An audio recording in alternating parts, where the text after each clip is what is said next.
My arms are aching, my heart is full of pain. My liver starts to quiver every time I hear your name. Oh, what a feeling, baby. Oh, what a feeling, baby. You got me rocking and reeling, all because of your sweet love. You fell in my So I'm Norman Chan. I'm the chef and owner of the Angry Penne. We are an Italian-inspired brick-and-mortar restaurant specializing in pastas made fresh daily, pizzas made from scratch, and cooked in a brick oven with open flame. We pride ourselves in, making everything from scratch using the best produce available and always striving for excellence. Working here is fun. We're pretty much, a tight-knit family. Everyone enjoys coming to work every day. Gonna be busy today. My work day starts at around 7:30 a.m. It's when I get all the shopping for the day done. Because we're a small restaurant and we don't have much storage space, it requires us to do a lot of purchasing daily. So every morning, get up 7:30, hit up the stores, hit up the local farmers markets, see what's available.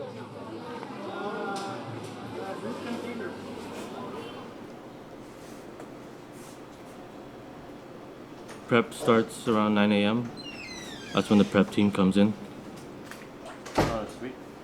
Have you tried this? Cream? No. It's like local.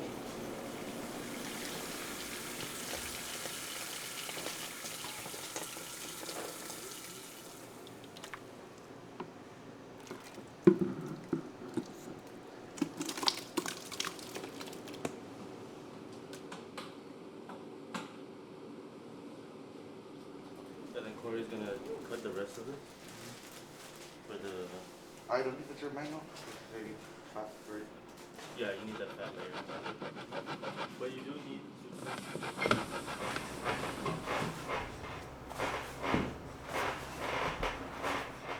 From there, I try to separate myself for a bit and do the less pretty stuff, the business side of things, and try to give myself at least an hour in my office to get paperwork done. Right before lunch service starts at 11.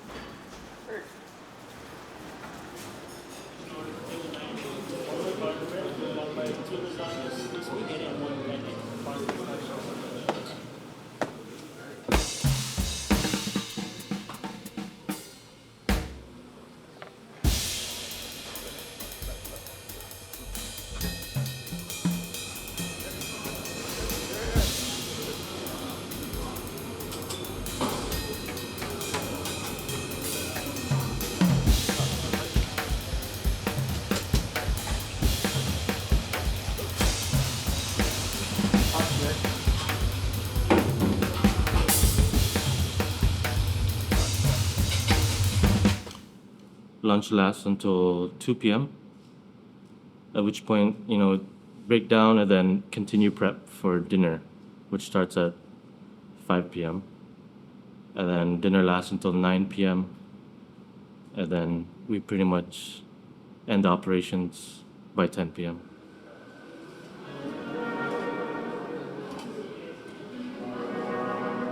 I have a good team, cooks and supervisors that can, for the most part, do things without me, right? Which is good. Wrong number.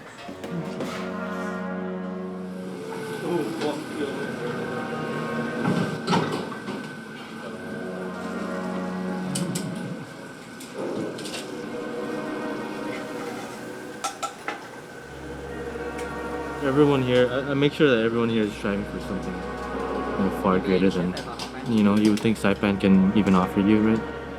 From every aspect, from the buying of the produce to the prep, to how it's cooked, to how it's plated, and to how it's served. We make sure that we set a standard, and it's always consistent. Usually, if it's not up to standard, too salty, too sour, too sweet or whatever, too al dente. Just refire. Send it back, start all over.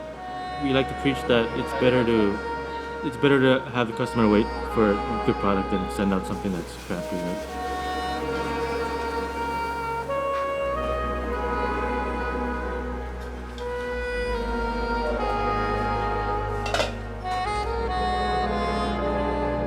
Each dish, it's all about reinforcing the flavors. For example, our mushroom tagliatelle. It's not just mushroom sauteed in cream, tossed with pasta. There's sauteed mushrooms, there's a mushroom garnish, and the sauce itself is made of pureed mushrooms. Our namesake, the penne arrabbiata, it's tomatoes three ways. Our marinara sauce, which comes with tinned tomatoes, fresh tomatoes that are sauteed in the sauce, and then also the base of our sauce is sun-dried tomatoes. So it's three ways, reinforcing flavors. Yeah, I knew from the beginning I wanted a really small, straightforward, couple of apps, couple of pastas, couple of pizzas. That way we could focus on each dish to make sure everything's perfect and not have 20 different pasta items on the menu in such a small kitchen. Yeah, I knew from the beginning too that I wanted everything to be handcrafted, artisanal pizzas, fresh pastas, and we're working on bringing out some desserts too as well. We're all, on the same page regarding wanting to improve both as a restaurant and individually. Whatever struggles we go through, we work together, get through it. Found the I've been, proper consistency? yeah, I've been following the recipe, but it's just, how long This recipe is tried and tested, right? And it came out good? If we do 4 packs. And the consistency was good with this recipe, right? So then you don't need one. But also because That's the one that we do. On top of my head. That's the one we do. Marinara, we use a lot of this. Please follow the recipe. Yeah, we always No eyeball, do no that. eyeball. Nothing that we do. It's memorized in my head.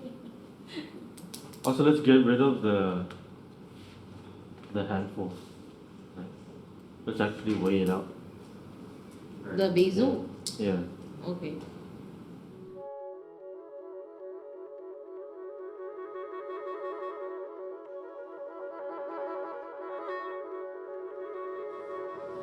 The Angry Penne was born out of luck, pretty much, or circumstance, I guess. This probably wouldn't have happened if it wasn't for COVID. Me being furloughed from my previous job, and me having all that free time at home to brainstorm about what I want to do with my life. Making pizzas has always been like a passion of mine, and I thought that, what if I buy an oven and start making pizzas from home? I didn't have any money, to be honest, and I needed someone to help me out so I can buy that oven. My brothers, the Joel and Angel, were the first people to put in money, get this thing going. But then in the beginning, it was just me cooking. I had my previous job. I kind of convinced my old team members to help me out. Like, some of them would do deliveries, some of them would help me turn pizzas, some of them would help me go into the woods and cut, wood fire for my oven. But yeah, that eventually that led to the restaurant, where some of them helped me out here in the beginning, and then family, friends, for the most part, helped me out in the beginning.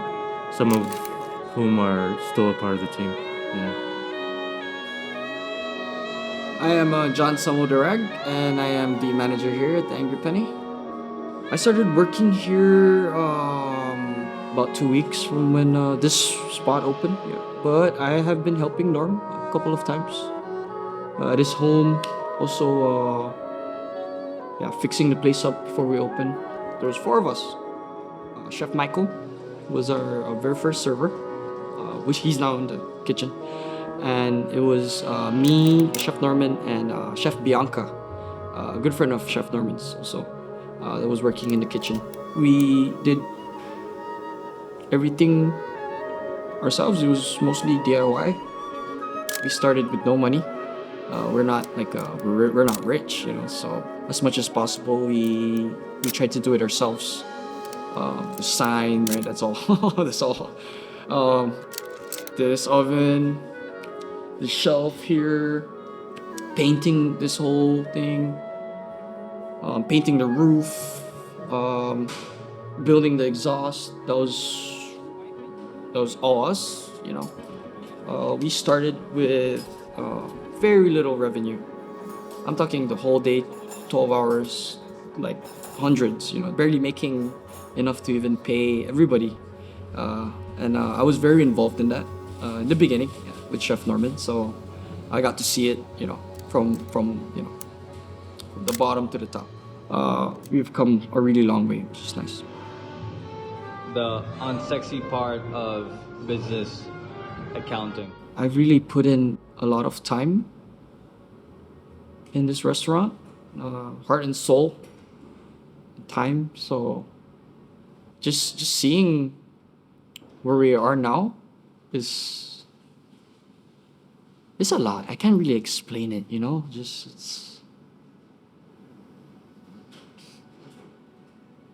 not the world to me, of course, but a lot. I would say Chef Norman always says this is his kid. This is probably my nephew. This restaurant's probably my nephew that I'm investing in. So, you know, like a baby where you start from nothing, like I said, and seeing it grow is a lot. It's a lot. So. Yeah, I just wanna give a shout out to Norman.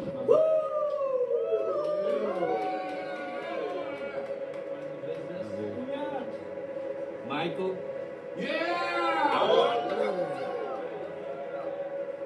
Sammy's not here right now, but Sam is.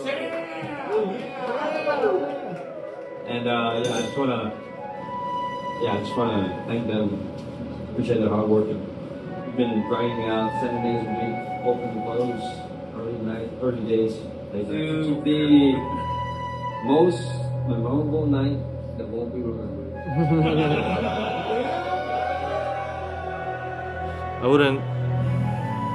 I don't know, it's hard for me to define success, really. I guess you could say this is a successful restaurant, but we still have, you know, little milestones we want to reach in terms of, you know, revenue, you know, worldwide, like getting known elsewhere. We also do plan to expand, if not Guam or Korea, maybe somewhere in stateside or Hawaii. But yeah, in terms of this, yeah, you could call it successful, I guess.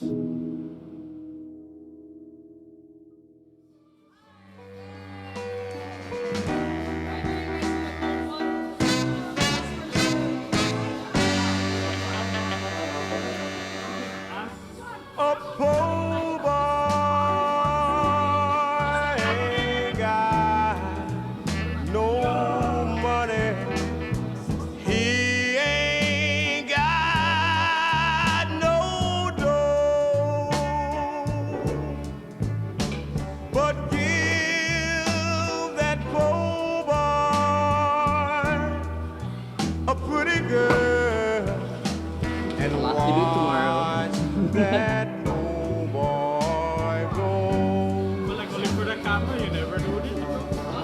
If it wasn't for that old little boy, there wouldn't be no fun. If it wasn't for that old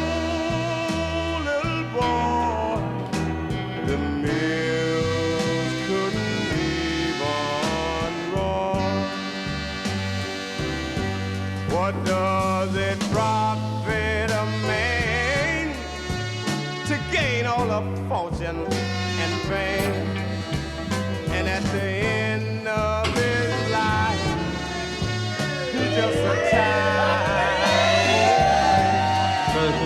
Yeah, be a pretty woman and a whole lot of good time, and that'll be enough to see him down the line. You see us nothing but just a poor boy, The boys gathered around. alone away from home. I left home because all of my friends are looking at clowns. Thursday night, 2 hours in our shift, sold out. It's almost $1,000. We're just getting busier and busier. We're just getting busier and busier. Let's go, guys. Selling out. 2 hours of opening. We sold out. That's